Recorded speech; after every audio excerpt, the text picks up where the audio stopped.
My grandmother unfortunately died when I was 8 and a half, but she wrote a poem for my birthday. She wrote poems for everybody's birthday. And she talked about, for my fourth birthday, how I solemnly intone the blessings every Friday night. And I presume that's because my grandpa taught me. And when I was 6, I said to my grandfather, I said, Grandpa, we have to rehearse for the Seder next week. And he was my only non-American born grandparent. And he didn't know from rehearsing, you rehearse for the Seder? What is this rehearsing for the Seder business? I said, Grandpa, it has to be right. We have to practice. So I took I could probably even show it to you, where with my red crayon, because do you remember those red and gold Haggadot written by Rabbi Goldberg? He died not so many years ago. So with my red crayon, yeah, very good, Julia. With my red crayon, I wrote G for Grandpa and J for Jan. And I said, well, Grandpa, this is going to be your part, and this is going to be my part. And I took a piece of foolscap paper and I wrote a little outline for my part and Grandpa's part. And each year, Grandpa got fewer and fewer parts.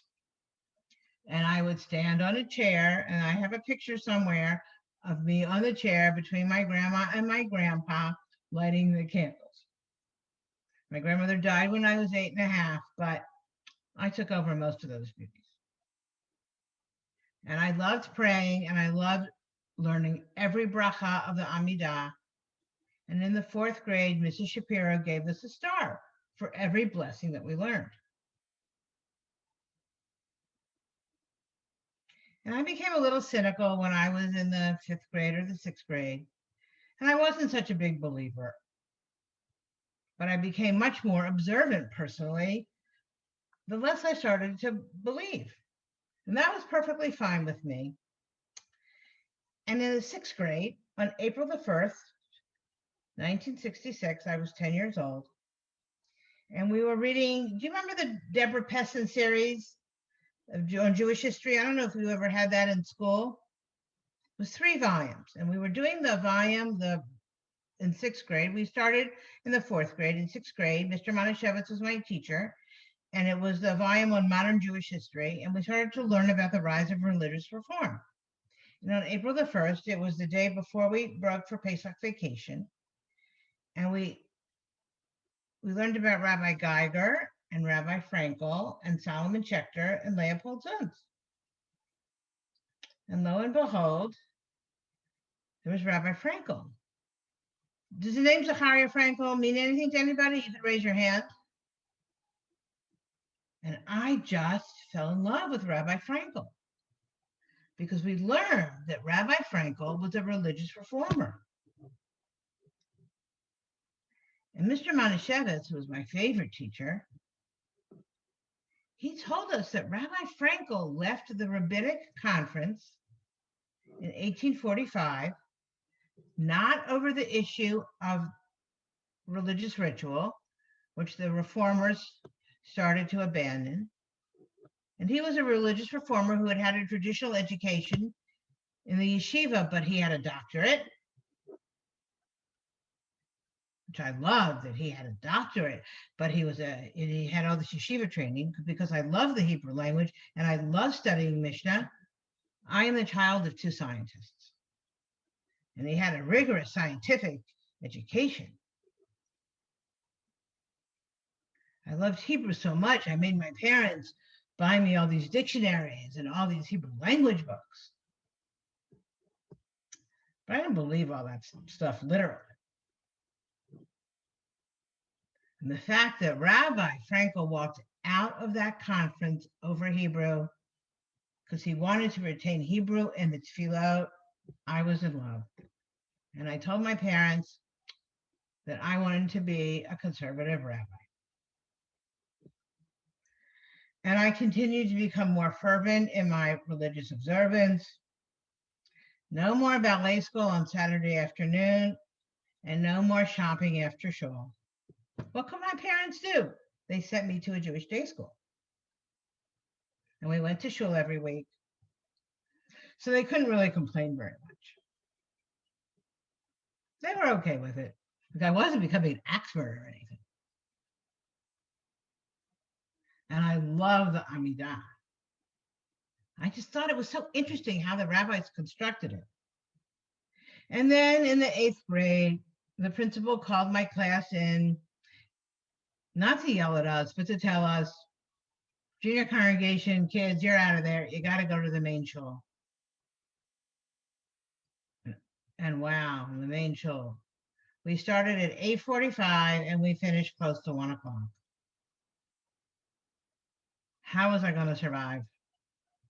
So I started to take books with me with a lot of rabbinic commentary because I was a pretty good Hebrew student. And I started to patchkey around with the Siddur. Because frankly, all that Chazanut really didn't interest me very much. With all due respect to classical Chazanim. I could do the first 2 hours, but then my mind started to wander. So I started looking around in the Siddur and seeing what I could find. And there's plenty to study in the Amidah. So slide number 1, Julia.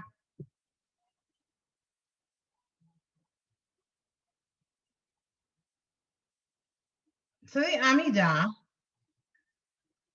I learned, has 3 names. And we learned that in the Mishnah and in the Talmud. We normally just refer to it as the Amidah. And the Amidah means stand. La'amod, to stand. And many of you know that word. It's a common Hebrew word. But people just don't think of it that way. Just think, I call it the Amidah. We call it the Amidah. What does it really mean? Nobody thinks about it. But if you think about it for a minute, we stand during it.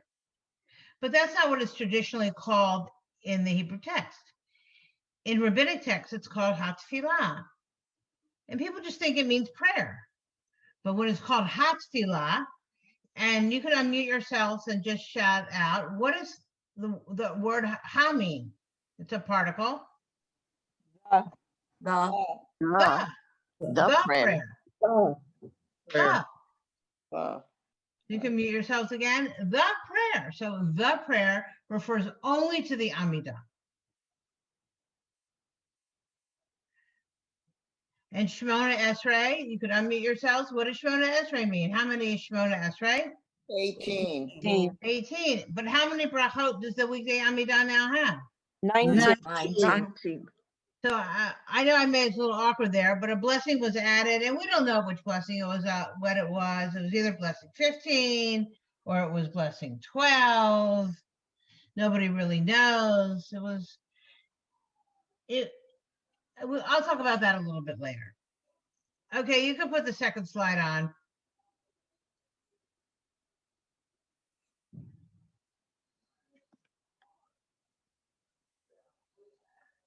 Oh, yeah, that wasn't the one I wanted. I wanted the last page, the one that had the structure, but that's okay. I'll just explain it to you.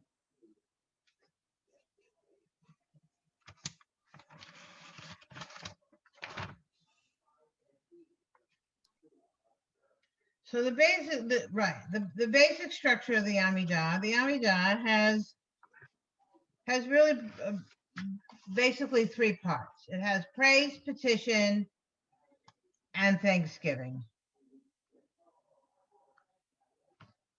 And you can take that one down for now. I'll come back to it later. People have the handouts, so So that's okay. All right. So so if you look at the last page of the handout, let me just get mine. We all have a mess in our Zoom rooms here.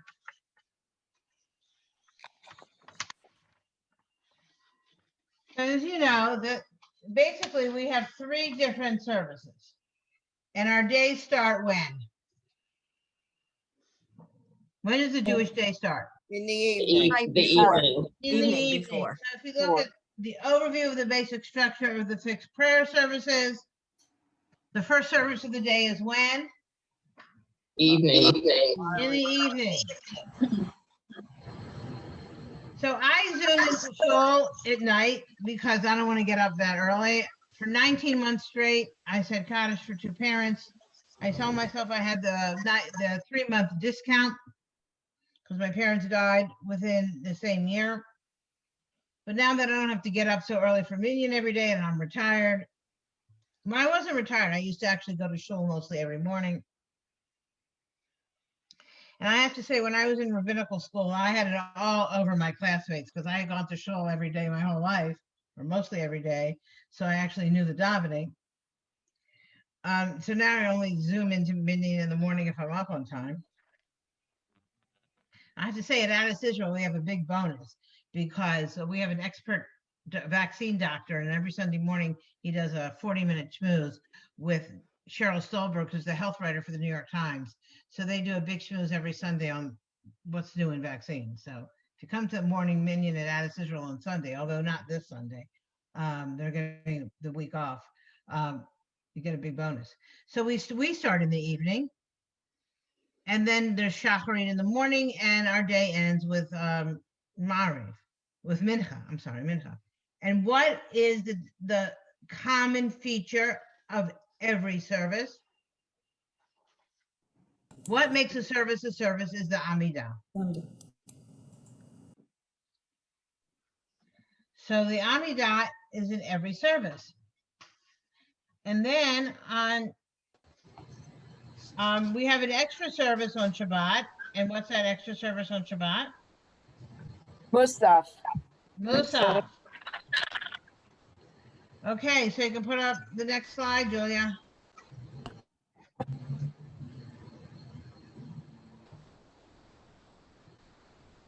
So we have a total of 4 services on Shabbat and on holidays, right? On the Shalosh Regalim. We have 4.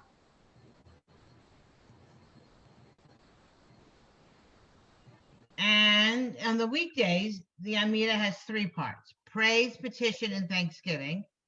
And then we have 5 in Yom Kippur. All right, we have 5 in Yom Kippur. Well, I'm going to get to that in a minute. Okay. Now, the petition is removed on Shabbat and on holidays because you're not supposed to give petitions. But the first 3, praise and thanksgiving, is the same. I don't care if it's Tuesday morning, it's Yom Kippur, it's Pesach, it's Shavuot, it's Mincha on Wednesday, it doesn't matter. The reason that it may be longer on Yom Kippur than it is on Tuesday afternoon is that the rabbis added a lot more liturgy to the prayers because they put more poems, piyutim, in these prayers because there's more time to daven, because it's lighter out. Remember, there was no Mr. Edison. People forget that because we're so used to Mr. Edison in the past 100 years. But before that, when the lights went out, when the sun went down, that was it. You know, people may have had primitive fire, but, you know, even kerosene lamps are a fairly recent addition. So when the sun went down, people went to sleep. So most of the davening that was long was done during daylight hours. Now, most of civilization lived closer to the equator. So in very ancient times, Jews lived geographically closer together. But we were mostly praying during daylight hours. And we have 1 extra service on Yom Kippur, which is the big reveal. What's our extra service? Neila. Neila. And Neila comes from the word to ascend. to Ascend, Aliyah. Go up. Go up. So we have a total of 5 services on Yom Kippur. And what's the major service in Ne'ilah? What is it? The Amidah. The Amidah. Correct. We have other pieces of gate. But when we say we stand during Ne'ilah, what prayer do we stand for? The Amidah. We stand for the Amidah. With the ark open. Right, with the ark open. We stand for the Amidah. We don't really stand for other pieces. Okay, Julia, you can take the slide away. Now, when did the Amidah come into existence? Did it just sort of happen one day? Does anybody know what the Amidah is a substitute for? Sacrifices in the temple. Yeah, Sacrifices in the temple, correct. didn't it start with the, when the rabbis started discussing, like Rabbi Akiva and all that, decided how we were gonna pray? There was an Amidah before the temple was destroyed. Absolutely. Prayer just doesn't drop out of heaven one day. It evolved. All of our tefillot evolved. The first prayers come, anybody have a clue where our first prayers come from?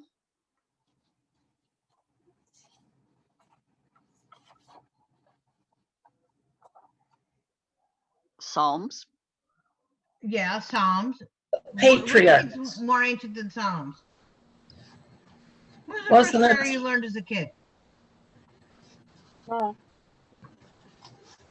Louder? I heard it, but it Shema. wasn't the the Shema. Shema. The That was Shema. probably the earliest prayer the Jews uttered, was the Shema. It became a little problematic as Christianity evolved because it was taken by some people to be considered Trinitarian. Adonai Eloheinu, Adonai Echad. So we had to deal with that a little bit theologically. But let's talk a little bit about the history of the Amidah. It came into full form when the temple was destroyed. In what year? Temple was destroyed in the year 70 of the Common Era. And that's basically factually correct. And if you look at your handouts, right, the first sheet of your handout talks about Shimon HaPakuli. And Pakuli is a flax maker. And that he organized the text of the Amidah. See, the rabbis can never say that they did anything themselves. They always have to put it in the mouths of somebody more ancient because it makes it more authentic. How do we know that one doesn't change the order of the Amidah? Whenever it says the Tefillah, they mean the Amidah because it's taught in a Braita. A Braita is extra Mishnaic material. It's material that didn't make it into the Mishnah. Shimon HaPakuli, he's some flax maker. We don't really know who he was. He organized the 18 blessings in the presence of Rabban Gamliel at Yavne. Does anybody know what Yavne symbolizes? It was the place where we got chased to after the temple was destroyed. The Romans chased us to Yavne. This is an interesting political tidbit about Yavne. When the temple was destroyed, the rabbis weren't so upset about it. I know this sounds really heretical to say, but I've always contended that the Romans really handed the rabbis a little victory. Because who ran the temple?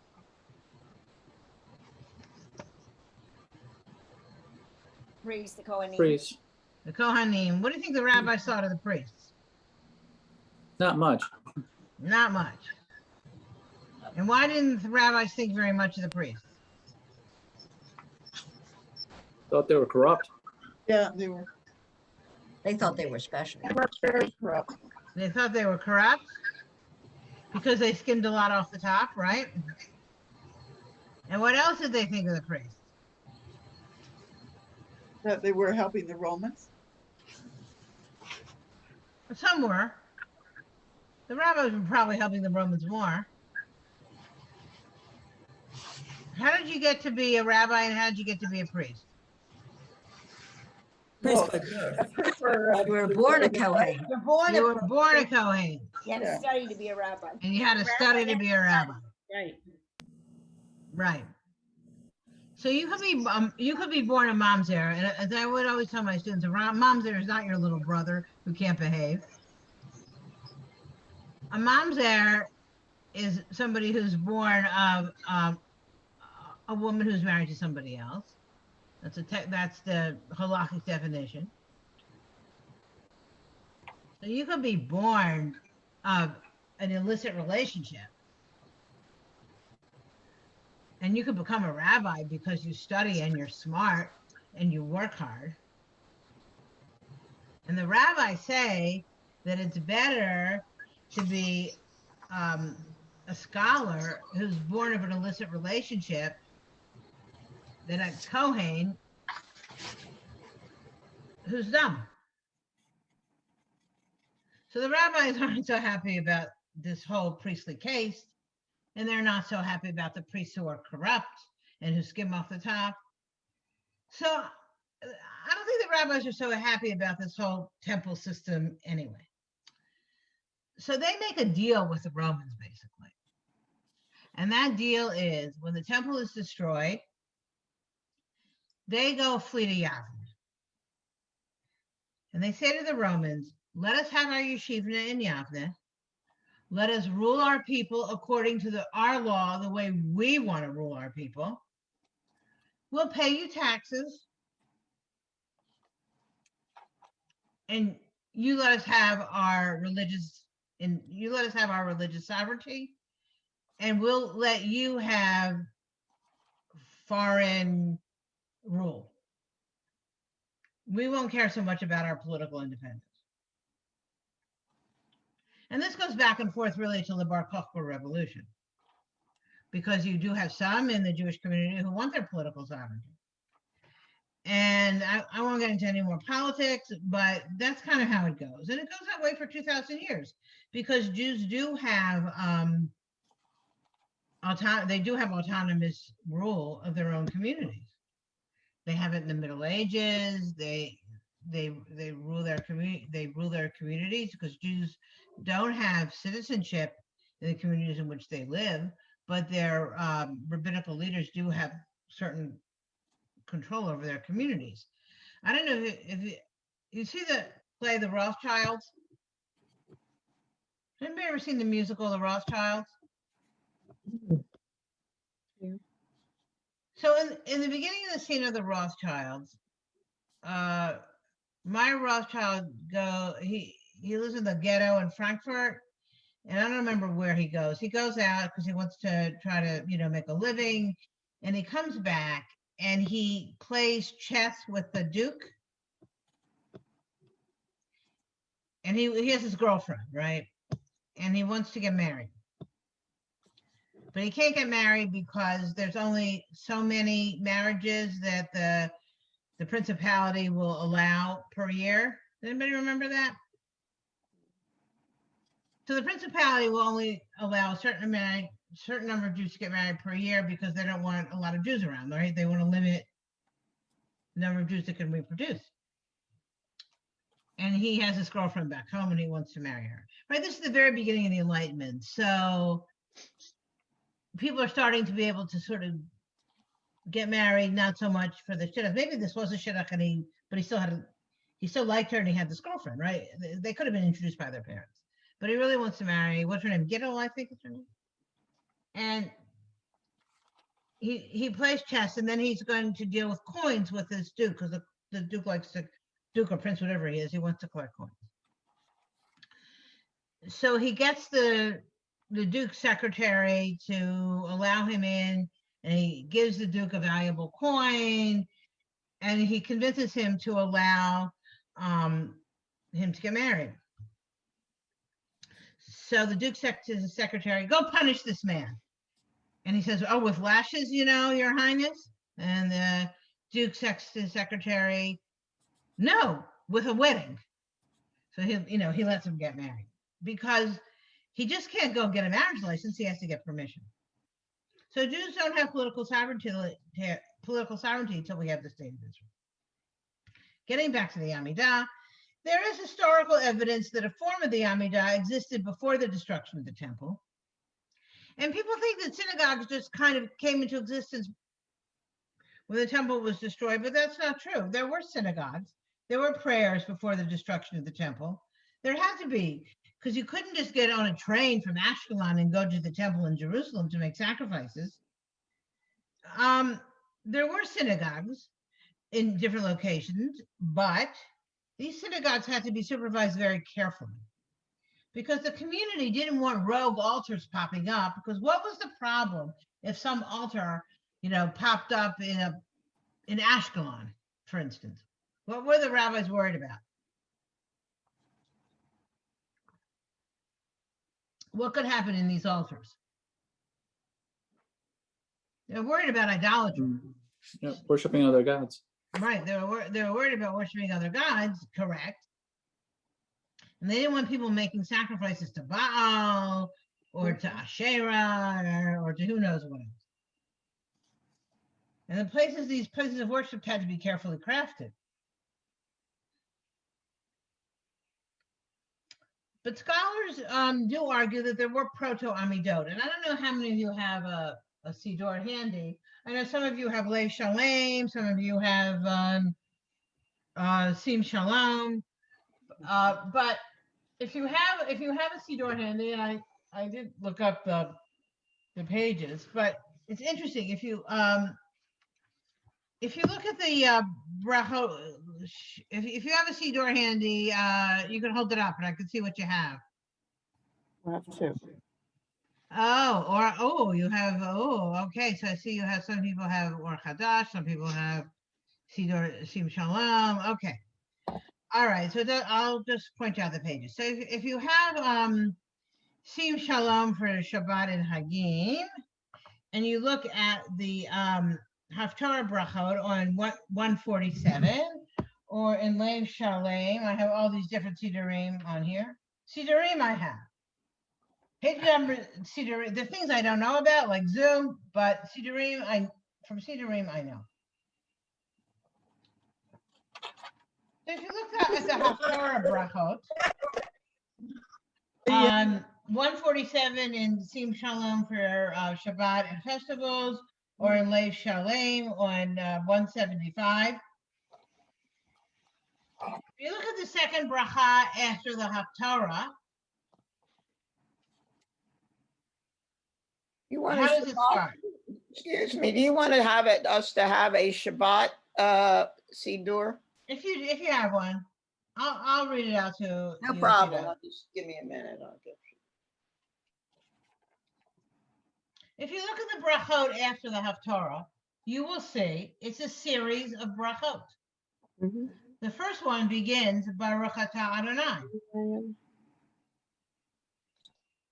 So in Lev Shalem, it's 175. In Sim Shalom for Shabbat and festivals, it's 147. The first one indeed does begin Baruch Atah Adonai. Now you can always tell where a blessing ends. It always ends Baruch Atah Adonai. They might not begin that way, but they always end that way. So if you're bored in Shul, especially on Rosh Hashanah and Yom Kippur, and you want to know where a blessing ends, just look for the Baruch Atah Adonai at the end. It's called a signature blessing, and it will always tell you the theme of the bracha. In one sentence, you can always know what the signature is. It's like looking something up in the index of a book. In one sentence, on the high holidays, one bracha could be 4 pages. but it's always summarized in one sentence. So you see that the first bracha, if you have it, begins that way, and it ends in Baruch Atah Adonai Ha'el Hane'eman B'chol Dvarav. Baruch Atah Adonai, God who faithfully fulfills all your words. And how does the second bracha begin after the Haftarah? On 147 or 175? Rachem al Baruch Tzion. Rachem al Tzion, correct. Okay. And if you look in Birkat Hamazon, which in Sim Shalom is on 339, and in Lev Shalem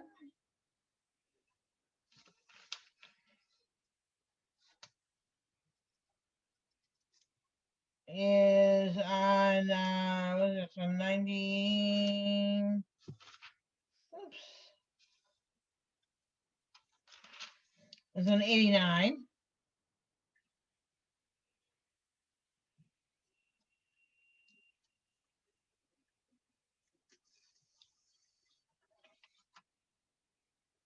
It's the third bracha. It's in the middle of the page on 89.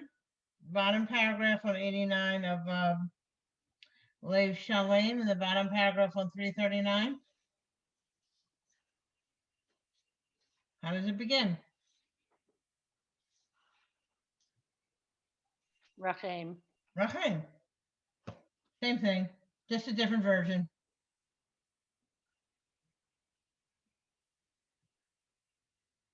It's a proto Amidah, because in the Amidah, you also have a blessing for Yerushalayim. If you have the weekday Siddur or you have the PDF, you have a blessing for Zion, for Zion, and for Jerusalem. It's on page 40. It's the PDF that Julia sent out to you. It's on page 40.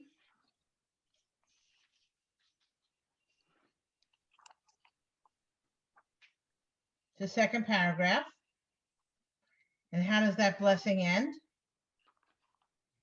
Bonei Yerushalayim. Bonei Yerushalayim. And turn to page 41. And how does that blessing end? In the middle of the page?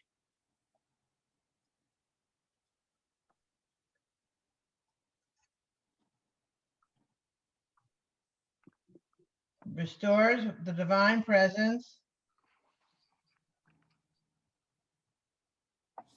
Mazavishika Litzion, yeah. Yeah. Yeah, same themes.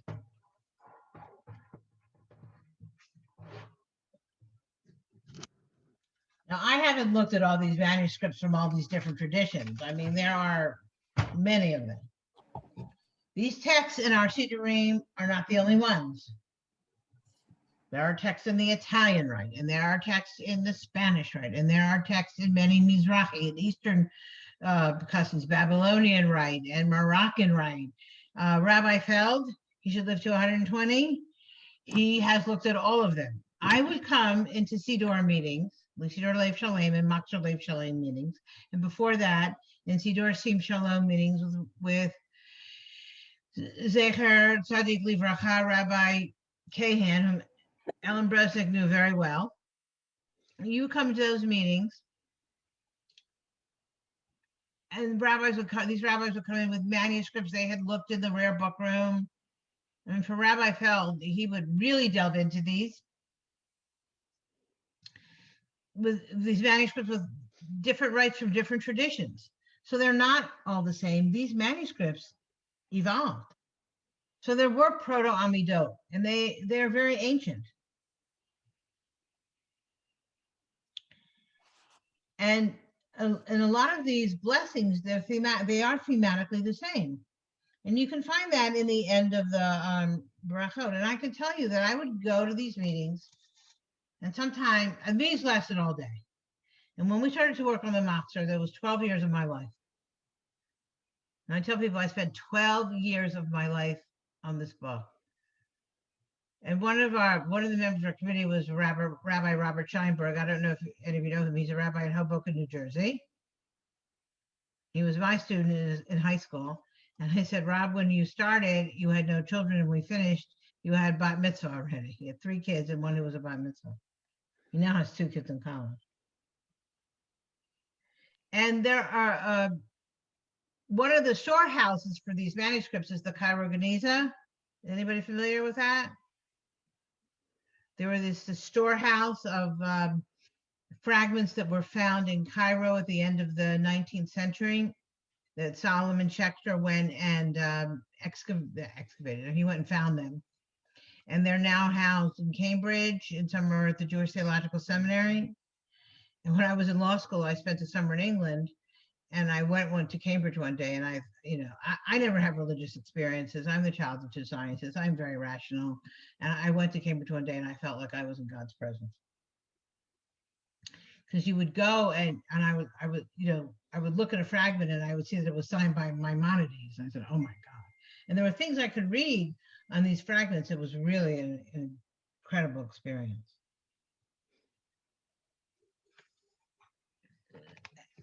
So if you think for a minute that the rabbis of the first century had to explain to their people how to orient themselves after the complete and utter destruction of their underpinnings. The temple had been destroyed. Their whole lives had gone from under them. And how are they going to reorient their people? And Yavna, the yeshiva at Yavna, is what saves them.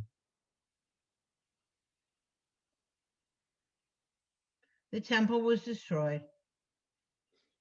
And in an effort to orient their people, the rabbis created these petitionary prayers in the Amidah as prayers of redemption under the leadership of Rabban Gamliel, who was the first leader of the Jewish people after the fall of the temple. And these became communal prayers and individual petitions that were part of the earlier form of the Amidah. And this is the Rabban Gamliel that's referred to you in the text that you have in your handout. And by then it was made clear that sacrifice would be replaced by prayer. And an interesting piece of trivia, since sacrifices were mandatory, the Amidah became mandatory. And do you know how many times a day sacrifices were mandatory? 3. No, only 2. It really couldn't be mandated at night because there was no way to see at night. So it's interesting that you bring up 3. So because the Mari service at first was only a voluntary service. And then it evolved to becoming mandatory. And I really can't get into the intricacies of that now. But only the morning and the afternoon sacrifices were mandatory sacrifices. I have a question. Is that why we don't do the repetition at night? Correct. Mm-hmm. Very good. Yes, that's why we don't do the repetition. And there are other compromises that are made too. And since we might not have time to get to them, I'll point them out now. We have Sim Shalom in the morning and Shalom Rav at the night in the end of the Amidah. I don't know if any of you ever paid attention to it. I'll point out the pages now. I might as well. And in the PDF that Julia sent out, it's on Shachari, it's on page 43.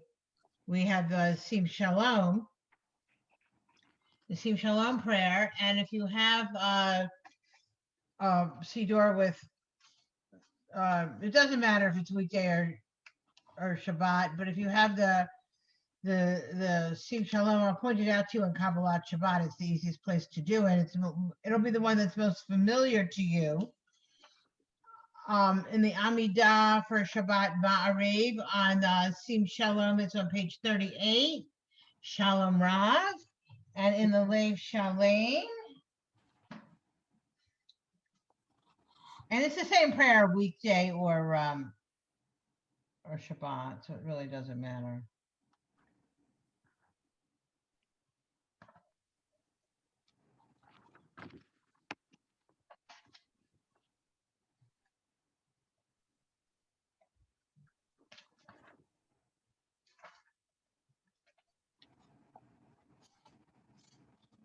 Let's just see for 1 second. So the handout that you sent us is on page 43? Yeah, the PDF is on page 43, Sim Shalom. And on Kabbalat Shabbat, Shalom Rav is on page 51 in Lev Shalem. That Shalom Rav is what we have in the afternoon and the evening. It's shorter because, of course, there's more. You know, it's going to be getting dark soon, and that's a compromise because one scholar had one version, another scholar had another version. When the prayer book is edited, they don't know whose teacher to put in, so they put in one place, one the other place. They don't want to insult the teacher. Happens all the time. Happens all the time in liturgy. There's 2 versions around. If you have a question, put it in the chat, ask it.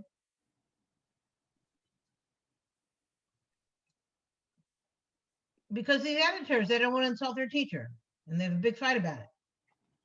So at some point, you don't want to have a big fight, so you put it both in. Yeah, and we have it with emoji prayer. We have it with other prayers too. You know, just like at some point we had a big fight about the Imahot. Now we don't have such a big fight about it anymore. And you can see the evolution from Sim Shalom to Lev Shalem. Because Sim Shalom, we have a page A and a page B. And in Lev Shalem, if you notice, we have column A and column B. And what's going to happen in the next iteration of the Siddur? It'll just be Imahot. You can bet on it. I might not be alive. Jan, do you want to go into a little bit on the Imahot and what happened with that and the evolution of all that? Oh yeah, you want me to talk about it now? I will. I think they would be really interested in that. Oh yeah, I better be careful. It's being recorded. I'll be diplomatic. You know, Okay. whatever you can share as far as some of the background of Yeah, that. so I'll share it now. So, you know. Now I have to say that I started davening in a minyan that had the Imahot in 1975. I mean, you know, a long time ago. So it's been around. You know, it has theoretically been around. And I heard tell that even some places started 10 years before that in the mid 60s, adding the Imahot, the matriarchs, to the Amidah. A formal teshuvah, a formal response came out by the Committee on Jewish Law and Standards in the early 1990s. Rabbi Joel Rembaum wrote it. It was passed, I think, in 1991.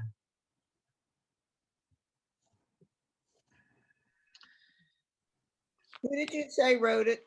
Rabbi Joel Rembaum of the University of Judaism. He was, I think, he was the rabbi then at Beth Am in Los Angeles. Of course, it came from California.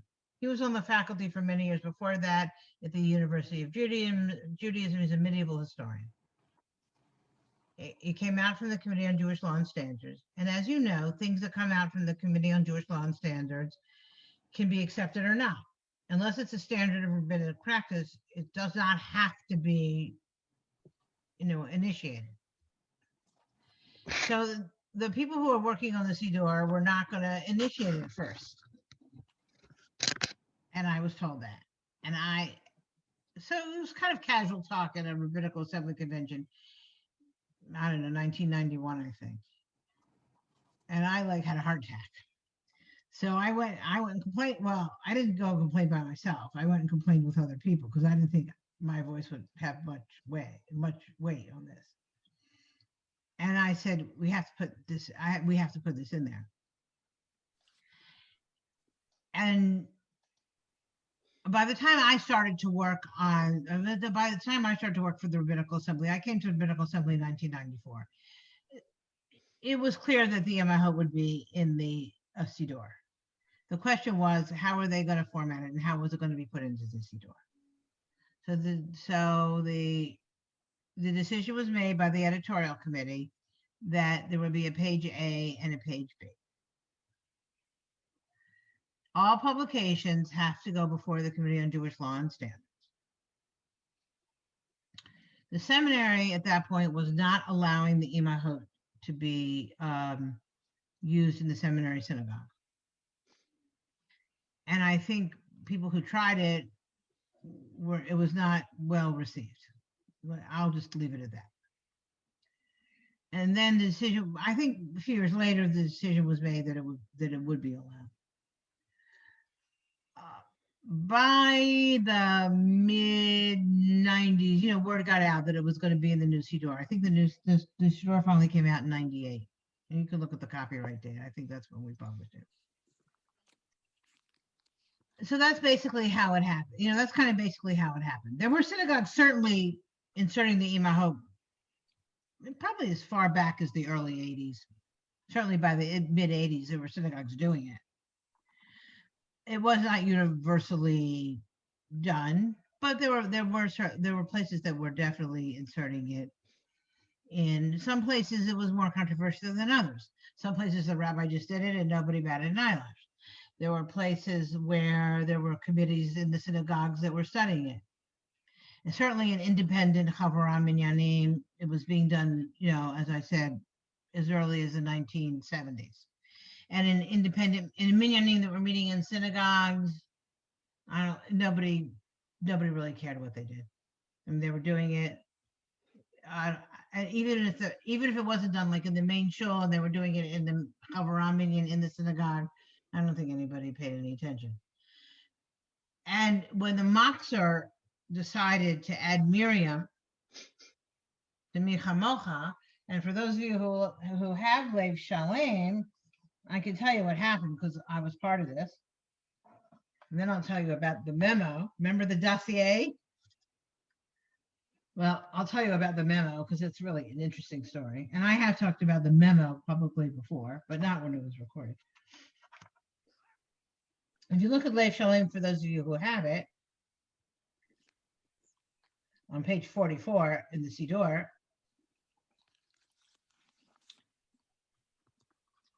so do you see the second line for those who have Siddur Lev Shalem? What do you see in the second line? I don't know if anybody's ever paid any attention to it.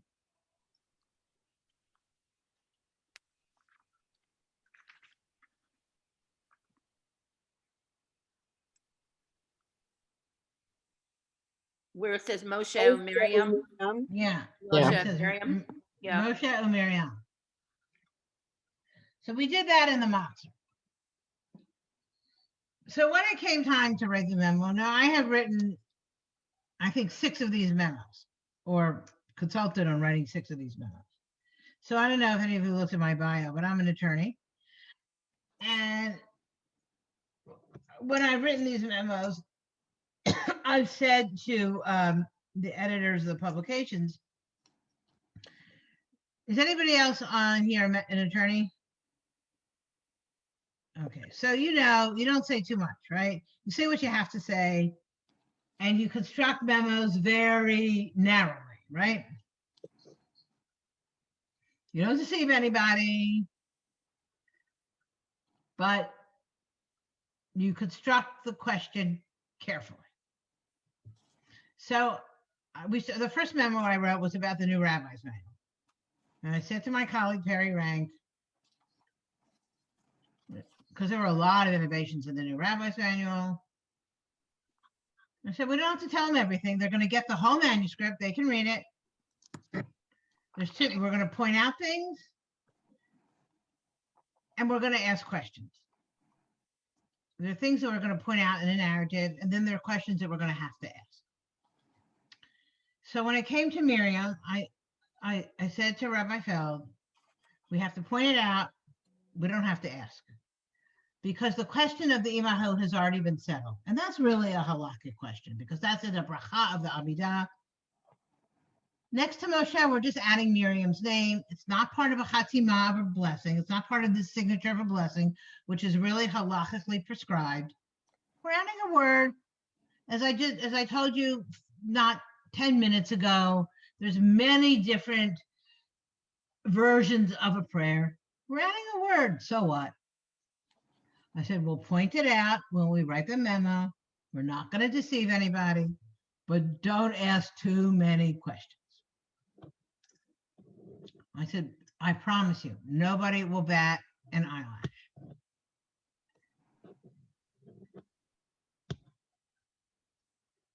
I said, there are things I know about and there are things I really don't know about. I said, I promise you. And that's exactly what we did. We wrote the memo. We pointed it out, and nobody on the law committee batted an eyelash. And when I told Rabbi Myers, who was our executive vice president at the time, I said the law committee is not the editorial committee. And when we write the memo, we have to be very careful that we construct it narrowly, that we ask the questions that we need to ask from the halakhic point of view. So when we consider the imahot, we need, when we wrote the first memo about the siddur, we asked the question in that, we asked the question that we need to ask. But the page A and the page B, the layout question it's not their decision to make. How it's laid out is really not for them to decide, it's for the editorial committee to decide.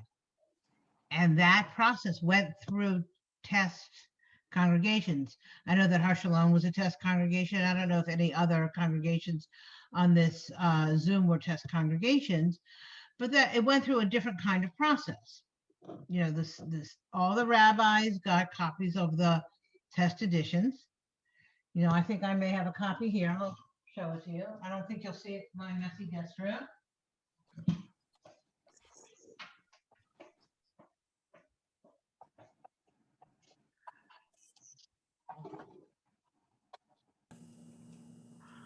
That would have been cool to be part of a test congregation. But It it looked was like this, actually. uncorrected proof. Yeah, I remember when we were in focus groups on this. Right, I'd uncorrected proof. forgotten. And it was a So, long morning. So- How right. did the men in the test congregations respond to that? Well, our rabbi was, what was he, editor? Yeah, he So was the editor, right. We had been not privy, I wouldn't say that, but he would, as part of his sermons, there was something that he was talking about what he had been doing. So they all knew, and I had completely forgotten that we were a test congregation. Of course we were. He was the editor. So they reacted, there was a group that was a smaller group, and not just men. I mean, both men and women who just were adamant, and then 3/4 of the place said, of course, and everybody was really fond of the rabbi too, which enabled it. It was sort of, not fixed, but it helped. Anybody remember the convention? I think it was. That's what I was just gonna. Clinton came and gave a Devar Torah during services. That's when we first started having a Yeah. rabbi or a speaker give a Devar. And he gave it on his take on why we should not have the imahot. I thought, that's a great thing to do in front of a convention of women. I don't think he left with favorable feelings from the women. Yeah, I think most people But do. I was gonna say, at the That was last, probably a good setup. at the last in person, Talking. Wait, one person at a time, because there's really interesting stuff. at the last in-person convention in Virginia that we had, it was a joint Shabbaton with Men's Club, Yeah. because they were finishing up their convention and we were starting ours. It was a joint, but they were leading services on Shabbat and they did not use the imahot. Even though we were sponsoring that Shabbaton together with them. We were co-sponsors and we were there and they didn't use it. It's was- interesting. It's still an item, you know? So Jan, anything else? Because Um, I'm watching the time here and I want to make yeah, sure. I can see that. Well, I just have a few concluding words here, but I can tell you that, as somebody who's been with Imahot for 45 years, I'm in communities that nobody really cares. But our rabbi in Pittsfield, Rabbi Small, I joined the synagogue kind of in his last year. He was on sabbatical. I joined the synagogue. Then he went to Israel for 7 months. He came back. He put the Imahot in. Nobody cared. And then he just did it. He said he was just going to do it. He did it. Everybody said fine. Nobody seemed to, nobody minded. Yeah. And we use Lev Shalem for evening minyan now so that people put Miriam in. People sometimes forget. I zoomed in tonight right before this class. And so I always put it in. I always kind of give people a push. Yeah, put in Miriam. It was, let me tell you, it was a very interesting experience and exercise to be part of this liturgical enterprise, to be part of the Sidurim and the Machzorim. And I really find that it was kind of sacred work. I just want to say a few words about the structure of the weekday Amidah. There are 13 brachot in the middle that are petitionary prayers. We don't do them on Shabbat because we're not supposed to ask for requests. So do the next one. Okay, yeah, these petitions, those are the things that we ask for. And when we ask for healing, in number 8, I just want to, because I know that we were going to go into a breakout room soon, but we now have in the 8th blessing in Refuah, we have a personal prayer that we put in there. And I want to talk a little bit about the personal prayer that we have in there now. And in your in the handouts that you got, the Rafa'inu was on page 38, and you see the word it says on behalf of one who was ill. Now, this Rafa'inu prayer is not about personal healing. It's about spiritual healing. It's about the spiritual healing of the Jewish people. But for those of you who read the chapter from Rabbi Hammer, he says it really is appropriate to add a personal prayer here now, because we can add things that are personal to our lives. And I asked Rabbi Scheinberg, is this something that Rabbi Harlow put in the First Sim Shalom? Because it's not in the earlier versions of the conservative prayer book. It's not in any Orthodox prayer book that I know. And Rabbi Scheinberg said that it is in a Bear Siddur. It is in a 19th century Siddur, a Siddur that he wrote his dissertation on. Rabbi Bear adds it, and he thinks that's where Rabbi Harlow got the text from. I did ask Rabbi Scheinberg, but he didn't answer me about where Bear found it. Did he find it in some Italian rite or some Spanish rite? Is it more ancient than that? But I did see that it is in the Art Scroll Siddur. The Art Scroll does add a personal prayer. So more modern Siddurim, even Orthodox Siddurim, are adding it. This personal prayer, even though this prayer for healing is not a personal prayer at all. Most of these prayers are not personal, but they evolve one from another, and that's what Rabbi Hammer points out. So if you read this section that from his book, the prayer for wisdom does lead to repentance, which leads to forgiveness. So they all build one on the other. The most interesting prayer of this is the prayer number 12, which is for the punishment of heretics. And the theory is that that's one of the prayers that may have been added, and it's really an anti-Christian polemic, because the Amidah really came into full force as Christianity is coming into play. And that's a whole other political stream, because the rabbis don't like this. They don't like these early Christians. the early Christians are sort of stealing their thunder, because the early Christians say that you could be a Jew, you can promote Jewish theology, and you don't have to do all the ritual, because the early Christians don't like the pagans either. And the rabbis are having a very difficult time with this. Or some people think that number 15 is the prayer that was added. So I think that's a kind of an interesting, it's an interesting idea. Just going back to the 12th blessing for a minute, because that to me is the most interesting one. This was written just as the Jews lost their independence. It's a 2nd century prayer. It's definitely an anti-Christian polemic against those who have renounced Judaism and are becoming what's known as Jewish Christians. In the beginning, people thought that they could be both. The wording that we have now is really toned down, because originally it was very virulently anti-Christian. And it is, and as a result of this prayer, some terrible things happened to Jews. They were burned at the stake during the Crusades. And they toned it down because they thought they should be a little more circumspect. And the rabbis didn't like these guys one bit. Pagans are one thing, because you can identify the pagans as your enemy, but these Jewish Christians betray you kind of behind your back. They were seen very dangerous, and they were a sect. They were really a sect of Judaism. The early Christians observed many mitzvot. They were considered just a different sect. And then when they started to make the Messiah their poster child for salvation, that led to a diminution of performing mitzvot. And Pauline Christianity basically undercut observance of Judaism and undercut the observance of the rituals of Shabbat and Kashrut and Brit Milah, and made the rabbis very angry.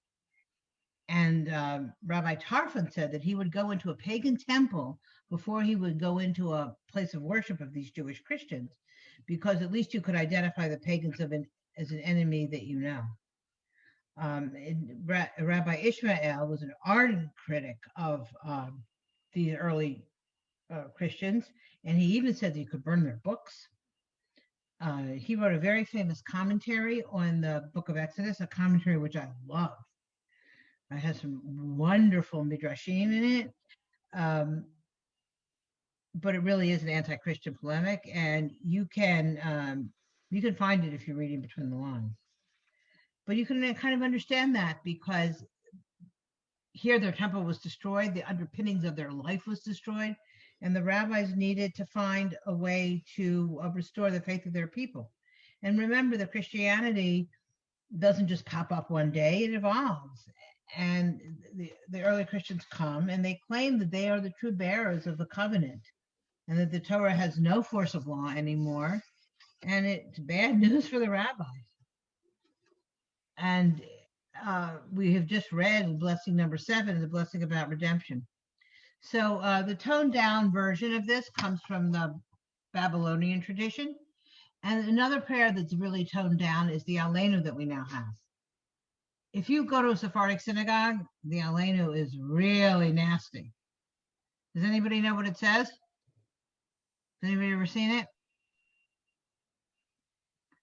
Instead of V'anachnu modim mishtachavim u'modim, it says we bow down to they bow down to blasphemy and vanity. It's really very nasty. So things aren't always so pleasant in our liturgy. So I'll stop there, and I would like you to discuss pandemic prayer and how it resonates with you and why you daven in your groups. It's now 10 after 9, and I know that we are going to break in a few minutes, and I want to thank you very much, and thank Ellen and Julia. And I've really had a good time. And so I'm just setting up the breakout rooms.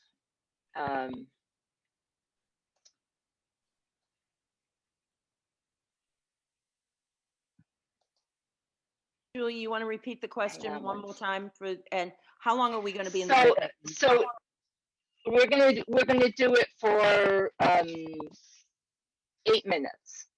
Okay. And then we'll come back and just go over the Um, homework the next time. What is the question? Right, The question was, I'm getting it. Hang on. okay, So these were the questions that were sent out. So Jamie has a nice to think glass about of the questions. water. I have a plastic cup I got on Broadway.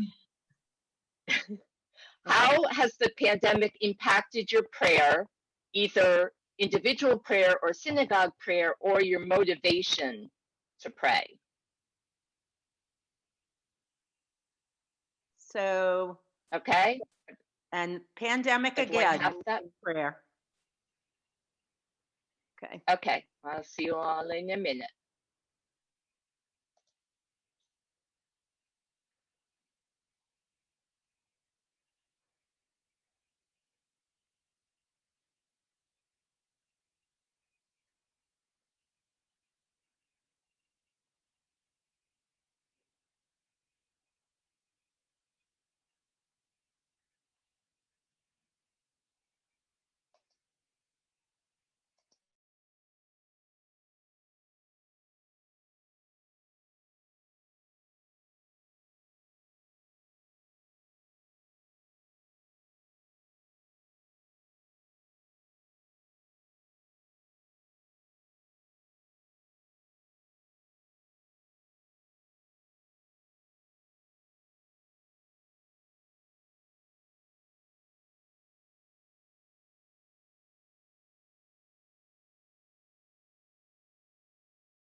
I was just saying when we cut out, I think that can you hear me?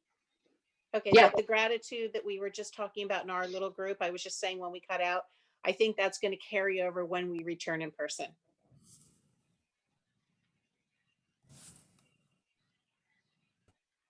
Yeah, I think I hope some things so. will. I hope you're right. So let's see if everybody's back.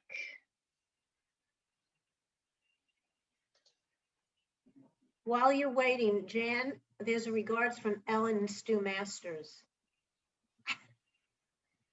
Yeah, I saw that, and I Yeah. was. I read your bio and I had to call them. Yeah, I was just a Zoom. I went to Zoom Minion before. Yeah. I was in Stu here. said you led the minion. So I think everybody's back.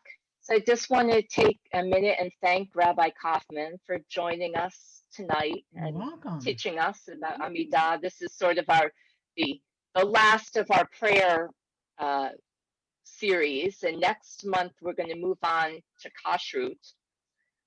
And so the homework for next time is we're giving you a break from the Reuven Hammer book. I know mixed feelings about that from some of you. Some of you love it, some of you maybe not so much, but now we're going to switch to Rabbi Artson. It's a mitzvah book, and the homework is to read the chapter on kashrut. It's a rabbinical assembly book. Right, 84 to 96. So, and it's a much easier read, bigger print. So, I didn't get that book yet. What's I need what's the name of the text again? So it's called It's a Mitzvah. That's what I thought. Uh-huh.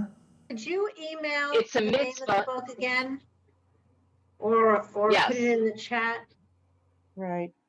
You can get Yes, it on Ellen, can you do that? Who was the I'll put author? it in. I got mine used. I got it used on Amazon, I think. And the author's name? Bradley Artson. Artson. Julia, can you Artson. repeat the page numbers? It's the chapter on kashrut. It's page 80, like 84 to 96. you. And then the last, just the last thing we want to do is, last time we, instead of tackling our Kaddish Rabbanan to end the class, we used the Debbie Friedman version. And so I'd actually like to try that again. Let's see if this works. Hang on a second. And I will switch. I know that the original text is kind of small, but hopefully you can see that. And now let me go.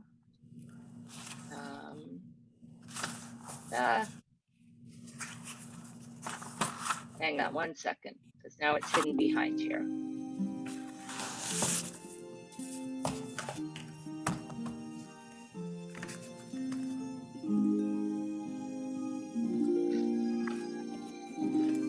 Okay, can you hear that? I can hear it. I don't see the words.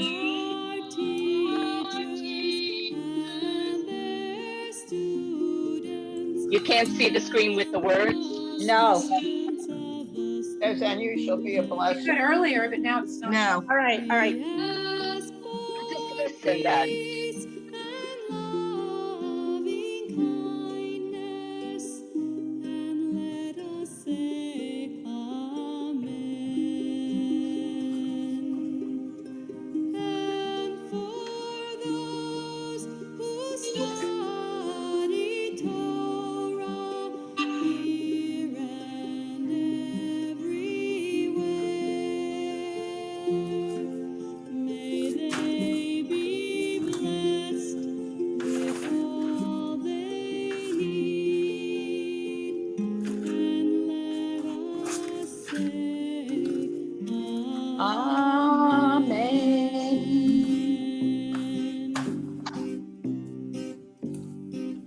We ask for peace and loving kindness, and let us say Amen.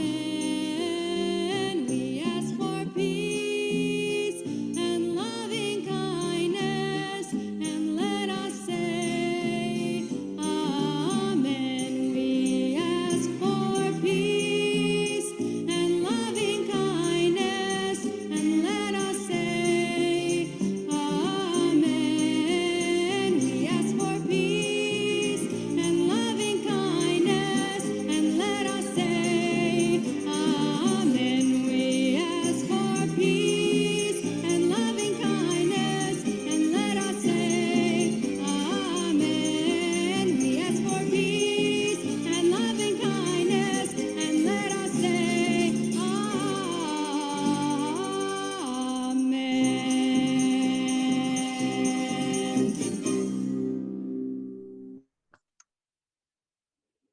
Thank you, everybody. I didn't mention, oh, wait.